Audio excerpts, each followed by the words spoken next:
I'm Sara Chen. And I'm Bart Smith. And this is Behind the Yellow Tape, where we investigate the cases that keep detectives up at night.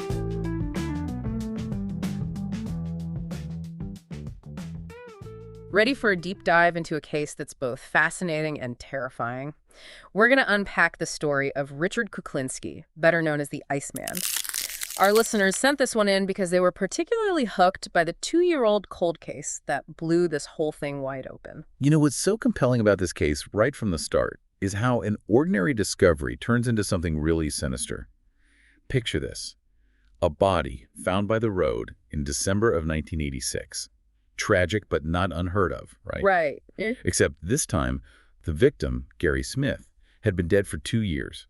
His body, perfectly preserved by ice. 2 years. That's not just getting caught out in the cold. That points to something much more deliberate, wouldn't you say? Absolutely, and that's where Richard Kuklinski, the infamous Iceman, comes into the picture. And the nickname Iceman, that's not just some catchy title, is it? It speaks directly to his method of obscuring his victim's time of death. Exactly, freezing their body. It's like something out of a movie, freezing a body to throw off the authorities. But Kuklinski wasn't a fictional character. Not at all. What makes Kuklinski such a captivating figure, at least for criminologists and psychologists, is this duality.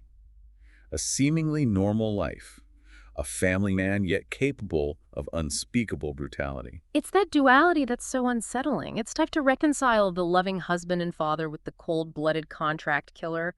What could create such a stark contrast in a person? Well, you have to remember the human mind is incredibly complex, especially when shaped by trauma and violence. It can develop some really complex coping mechanisms. Kuklinski's childhood was, to put it mildly, horrific. From what I read, he went through some intense abuse from both his parents growing up. Yeah. His father, an alcoholic, was incredibly abusive. And his mother, while not physically abusive, was very, very religious. That kind of environment can really mess with a child's development, especially when it comes to things like processing emotions and empathy. So are you saying Kuklinski's turn to violence was inevitable? It's impossible to say for sure. There are plenty of people who survive terrible childhoods and don't become killers. But for Kuklinski, his early experiences with violence, especially his first murder at 14, really solidified a pattern. Brutality became his way of feeling in control. 14. To have already taken a life that young. Tell me about that first murder. The victim was a local bully, someone who'd been tormenting him. Look, no act of violence is ever okay, but this first murder seems like it was a turning point. Like a twisted origin story. Right. It's like he discovered he had this capacity for violence, and even more disturbing, a lack of remorse. But how does a troubled teenager, even one capable of violence, become the mob's go-to hitman? There's a missing link there, isn't there? You're right, there is. And that's where organized crime, specifically the Gambino family, comes into play. His association with Roy DeMeo, a high-ranking member, was a turning point. So DeMeo was Kuklinski's doorway into the criminal underworld. You could say that, although it wasn't immediate. At first, DeMeo used Kuklinski for smaller crimes, things like pirating, pornographic film. Not exactly the glamorous life of a mobster. No, not quite. But for Kuklinski, it was a chance to prove himself, to show how ruthless and efficient he could be. Most importantly, he could detach himself from what he was doing. DeMeo recognized these qualities, saw that he'd be good at contract killing. It's scary how easily someone can go from small-time crime to something much darker. And I'm guessing this is where the Iceman persona, that whole calculated approach to murder, really came from. You're on the right track. Kuklinski's methods, while brutal, were about avoiding getting caught. It was during this time, working for DeMeo, that he started freezing his victims' bodies. I read that it started by accident, is that right? It is, and that's what makes it so fascinating. It wasn't a strategy at first, just circumstance. Okay, now I have to know more. How does someone just stumble upon the idea of using a freezer like that? Well, the story goes that Kuklinski had stored a body in a freezer for a while. Hold on, stored a body like it was nothing. Dryly. Well, not exactly casually. He wasn't sure how to dispose of it, so the freezer was a temporary solution. Which turned into something much darker. Exactly. When he finally got rid of the body, the medical examiner couldn't figure out exactly when the guy had died. This gave Kuklinski a chilling realization. The cold could be a weapon, just like a gun or a knife. That's disturbingly clever. It's a perfect example of how Kuklinski's mind worked. No elaborate fantasies, just practicality.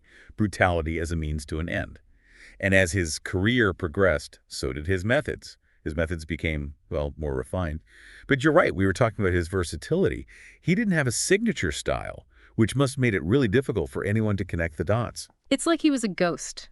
Here 1 minute, gone the next. Exactly, and that made him even more terrifying. Unlike some killers who get stuck on one way of doing things, Kuklinski was adaptable. Guns, knives, even explosives. Poison, whatever it took. There's even a story about him using a crossbow. A crossbow? Seems like an odd choice for a hitman trying to be discreet. Right. But that little detail tells us a lot about him. It wasn't about the method for him. It was the control, the act itself. The tools were almost irrelevant. So no personal fascination, no ritual, just another tool in the arsenal. Precisely. And that lack of a pattern, that's what made him such a puzzle for law enforcement. And a terrifying figure for, well, anyone who crossed him. We've talked about the freezing, the guns, the crossbow, but there was also that cyanide thing. That one always gets me. It's like something out of a spy movie. Yes, the cyanide spray bottle. It shows how much Kuklinski liked to experiment, to see how far he could push things. For those of us who haven't heard this one, paint us a picture. What exactly are we talking about here? Okay, so imagine this. You're walking down the street, crowded, people everywhere. Someone walks past, looks totally normal, right? But just as they pass, they hit you with this modified nasal spray bottle full of cyanide. And that was it. Just like that. Just like that. Quick, silent, deadly. That's terrifying. He could blend in so easily. It's like he saw it all as some kind of experiment. That's a pretty accurate way to put it. And then there were the rat poison experiments. Those were especially gruesome. Oh, right, the rat poison. It's easy to forget how disturbing some of these details are. Can you remind us what those involved? Well, Kuklinski, always thinking about how to make deaths look natural, got really into the idea of using rat poison to make it seem like someone had a heart attack. Hold on. Mimicking a heart attack. That's cold. It takes things to a whole new level, right? He wasn't content with just killing. He had to be in control of the narrative, make his crimes untraceable. He even tried different ways to use the poison grinding up rats to make a powder that could be hidden and, well, you get the idea. It's that meticulousness, that complete lack of empathy that makes Kuklinski such a fascinating yet terrifying subject. And yet, this is the same man who, if you ask his family, was a loving father and husband. How do you square those two sides of a person? That's the million-dollar question, isn't it? And it's something that people who study this stuff still can't fully wrap their heads around. But it shows how complex the human mind can be, especially when it's been shaped by trauma, abuse, and a need to survive. It makes you wonder if you can ever really know anyone you know. Behind the surface, the smiles, there could be something dark lurking beneath. It's a chilling thought. And it brings us to Kuklinski's downfall, because even the most careful criminals, the ones who seem to operate in the shadows, they slip up. And Kuklinski's mistakes would catch up to him. So how did the infamous Iceman finally meet his end? It's hard to imagine someone like that just fading away quietly. It wasn't quiet. His downfall, like his methods, involved a mix of calculation and, in the end, the touch of arrogance. It's a story that, like a lot of Kuklinski's life, serves as a warning. Even in the darkest places, justice, in some form, has a way of finding a way through. It almost feels anticlimactic, you know, like Well, a mind like that brought down by arrogance. You'd be surprised how often that happens. So how did it happen? How does someone like Richard Kuklinski, seemingly untouchable, how does that story end?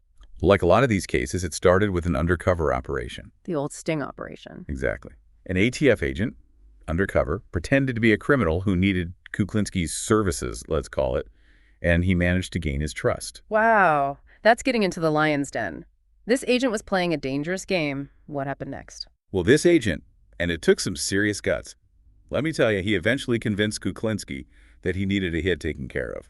And Kuklinski, always all business, saw it as just another job, another life, another payday. Exactly. But what Kuklinski didn't realize was that the agent was recording their conversations. Every chilling detail, all on tape.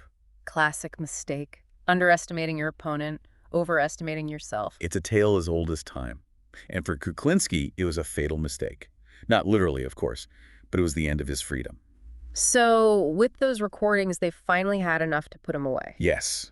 In December of 1986, after months of planning and a lot of risk, Kuklinski was arrested, right outside his home in New Jersey. Can you imagine the neighbors, everyone thinking this was just an ordinary guy? It's like something out of a nightmare. It really is. And for the families of his victims, it must have been a strange mix of relief and, well, just crushing sadness.